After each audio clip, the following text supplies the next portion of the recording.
Welcome back to Digital Trends Live, broadcasting live every weekday here, bringing you news and headlines. And it is Friday, which means it's time for Tech Briefs with Digital Trends and Flipboard, where myself, Greg Nibbler, am joined by Yeung to talk about everything that's gone on in the world of tech over this last week and try to catch you up to date in as quick and brief a way as we can over 10 minutes or so. And there is a lot to talk about. Hello, Ken. Welcome to the show.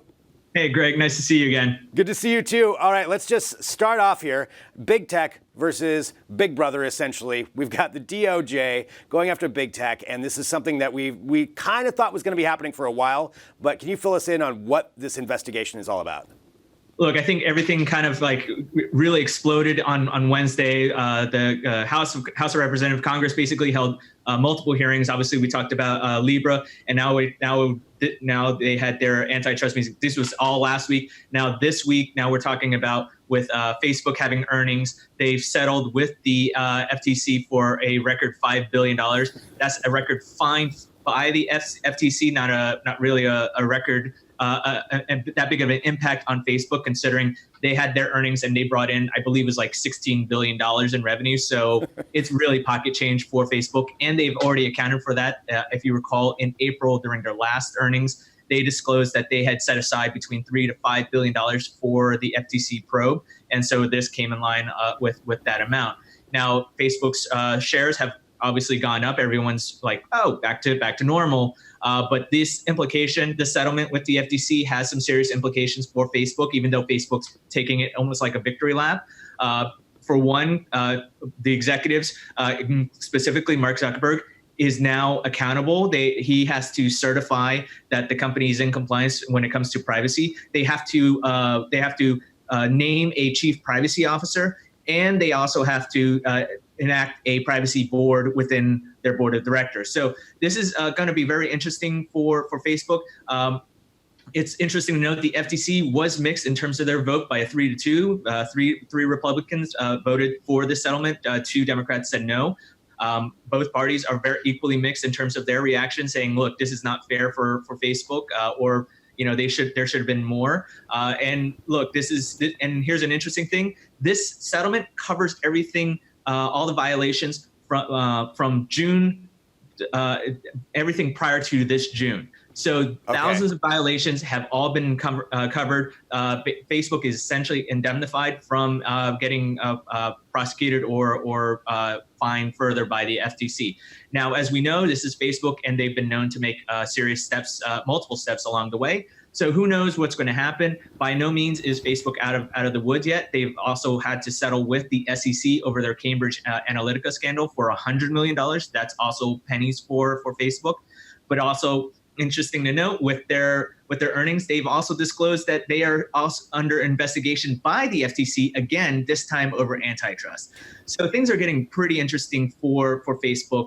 And just today, before we came on the air, a privacy advocacy group has sued the government over this settlement with Facebook. So things are going to get very, very interesting for Facebook. Wow. And just thinking about that, to reiterate again, $5 billion is just pocket change. I mean, it's really not much for them. So whether that actually does any damage, whether that encourages them to really be a better actor or not, we'll have to see what goes on with it. But that's what it came out to, and that's just the Facebook side. I'll say this: if you want to read more about the whole antitrust investigation that's going on against a bunch of companies, a bunch of big tech companies, you can follow along with that at Digital Trends and Flipboard, because there's just so much to even cover with Facebook alone.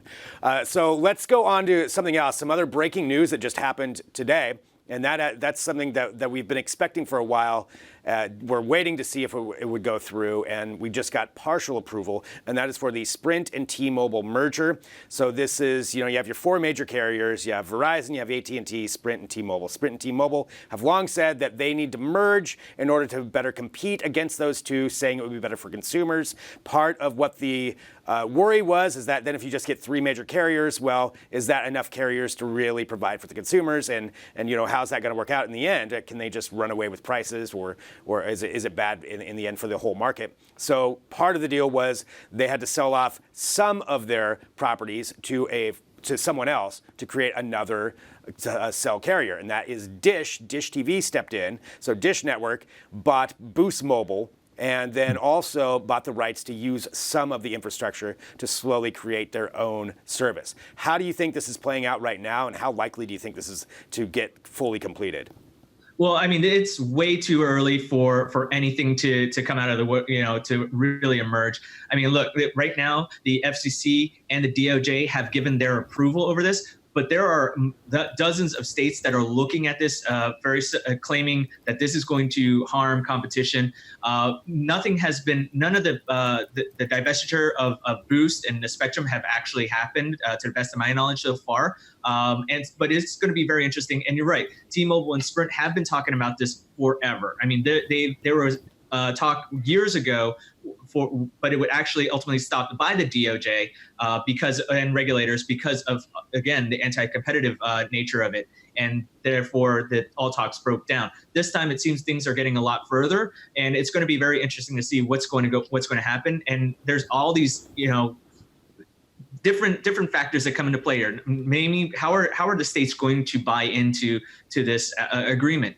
And also, there's also let's not forget that with Dish potentially buying Boost and also Spectrum, Charter reportedly was interested in buying Boost and being a major carrier as well, but apparently the FCC didn't pay any attention to that bid. So who knows if that's going to go into the courts, and this is going to go round and round and round forever and ever and ever. But I mean, this is something that the regulators are very interested in terms of seeing like what's going to happen. Are people going to be basically saying, okay, we have AT&T, we're going to have Verizon, now we're going to have this new T-Mobile, where John Legere is basically promising that, look, this is going to be beneficial for 5G, for the IoT space.